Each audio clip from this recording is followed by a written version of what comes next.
Hola a todos, ¿cómo están? En esta oportunidad vamos a hablar un poquito de uno de los mejores libros que leí en mi vida. Este dolor no es mío, de Mark Walling. Un libro que me tocó en lo más profundo del alma, me cambió la vida en ciertos aspectos y vale la pena que hoy se los traiga a ustedes para poder analizarlo, para poder hablar de las cosas más importantes del mismo.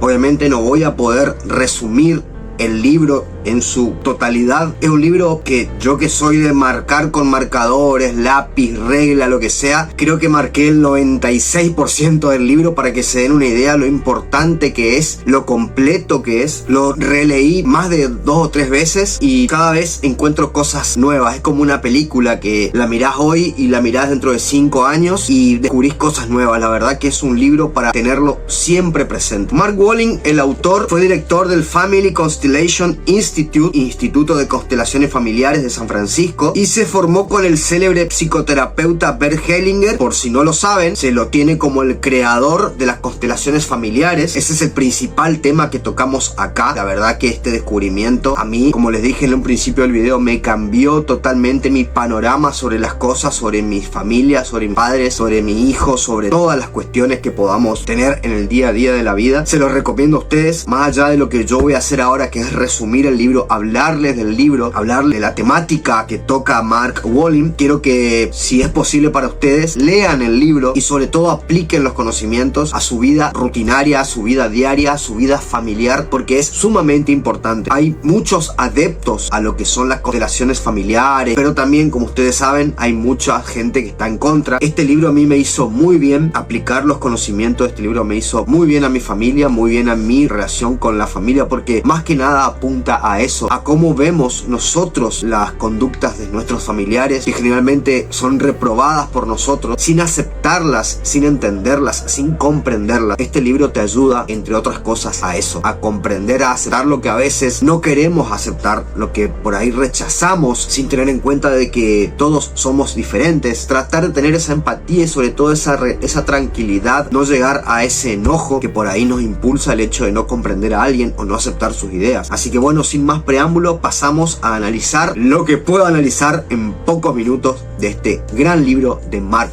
Walling. Este dolor no es mío. Bienvenidos nuevamente a este canal de investigaciones, historicismos, filosofías, pensamientos y sobre todo de grandes dudas. Bienvenidos a Spartax.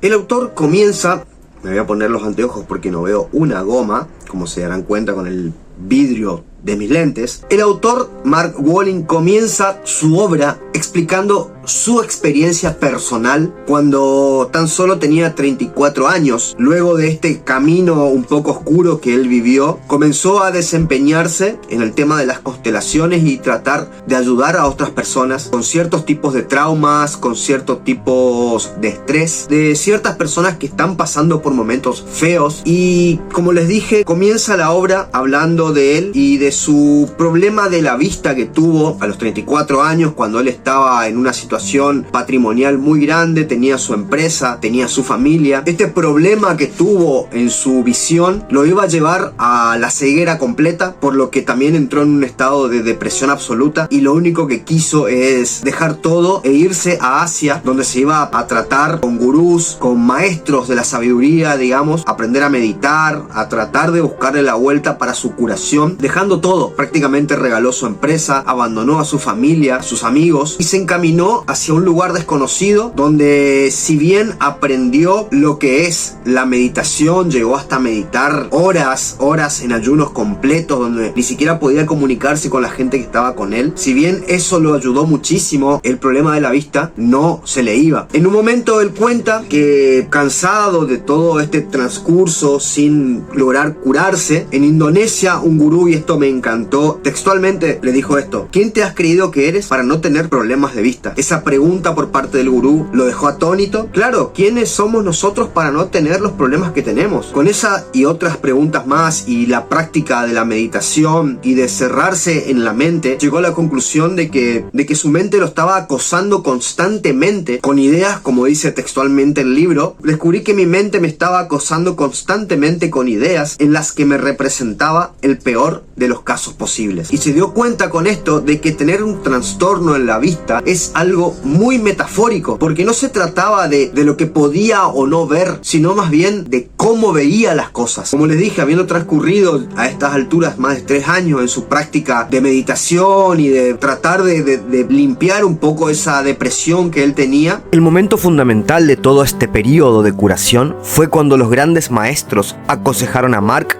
literalmente, vuelve a tu casa y llama a tu madre y a tu padre. Haz las paces con ellos. Rechazando en un primer momento estos consejos y sintiéndose sin darse cuenta en un estado de soberbia respecto a sus padres, un estado que lo acompañó gran parte de su vida, Mark finalmente vuelve a contactar con sus padres, con quien no habló por muchísimos años debido a algunas diferencias. Los culpaba de todo lo malo de su vida. Se creía mejor que ellos. Los grandes maestros comprenden que nuestro origen afecta a nuestro destino y que lo que queda por resolver de nuestro pasado influye sobre nuestro presente.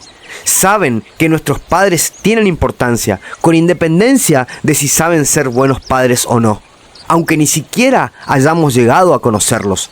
Si los rechazamos, solo conseguimos distanciarnos más de nosotros mismos y crear más sufrimiento. Y ahí Mark se percató de que su falta de visión no solamente era física, sino también metafórica, pues no se trataba de lo que podía o no ver, sino de cómo veía las cosas. Entonces, a pesar de los años sin verse y de lo difícil que fue abrirse hacia sus padres, Mark logró sintonizar con ellos, amándolos como eran, no como él hubiese deseado que ellos sean, sino aceptándolos como son. Ese fue sin dudas su gran punto de inflexión. El problema visual de Mark ya había pasado a un segundo plano y aún así se recuperó de su problema que, según los médicos, era irreversible. Con todo lo aprendido, Mark se encaminó en ayudar a otras personas.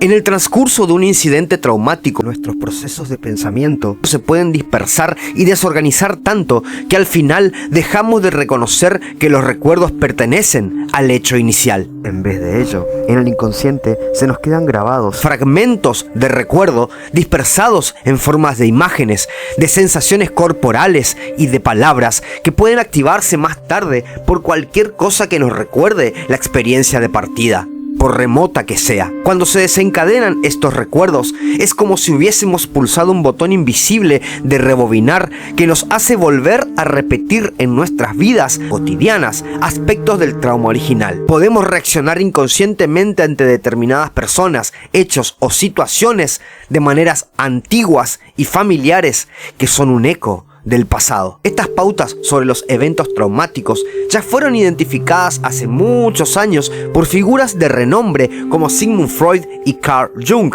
es decir, la tendencia a repetir conductas inconscientes hasta que las saquemos a la luz, o mejor dicho, las hagamos formar parte de nuestro consciente. Experiencias vitales que habían quedado bloqueados, reprimidos o suprimidos volvían a aparecer en las palabras, en los gestos y en las conductas. Vemos con esto la importancia que Mark le otorga al lenguaje, ya que por medio de este el trauma se da a conocer, pero no de una forma explícita, sino más bien secreta, oculta, escondida. Ahora, más allá de estos traumas del individuo, ciertos eventos traumáticos se transmiten de generación en generación. Al parecer, así como podemos heredar los ojos azules de un abuelo, la calvicie de un padre, también podemos heredar los traumas y lo importante que es para la sanación el descubrimiento del origen del mismo. Mark ayudaba a sus pacientes a encontrar el origen del trauma, pues con ello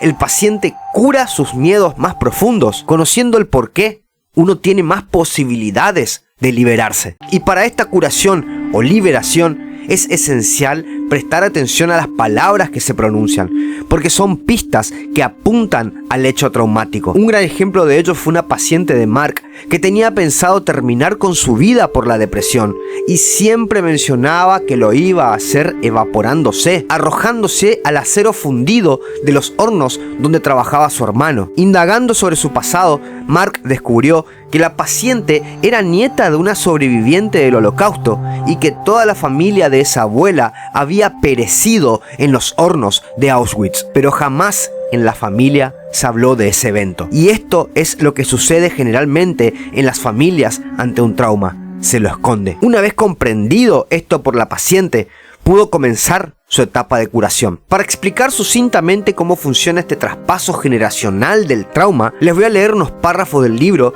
que son muy didácticos. Cuando las hormonas del estrés atraviesan la placenta, hacen que los vasos sanguíneos del feto estén más constreñidos en las vísceras, con lo que se envía más sangre a la periferia, preparando al feto para una respuesta conductual de lucha o huida. En este sentido, el niño que ha vivido en el útero un entorno estresado puede adquirir reactividad ante una situación estresante similar. Los investigadores han observado que cuando se produce un factor de estrés o un trauma, se dan irregularidades de la metilación del ADN que se pueden transmitir a generaciones posteriores, junto con una predisposición a problemas de la salud física o emocional. Sabiendo entonces a estas alturas que las emociones se pueden transmitir por vía biológica, imagínate la situación siguiente. Un mes antes de que nazca tu mamá, tu abuela recibe la noticia devastadora de que su marido ha perdido la vida en un accidente. Tu abuela,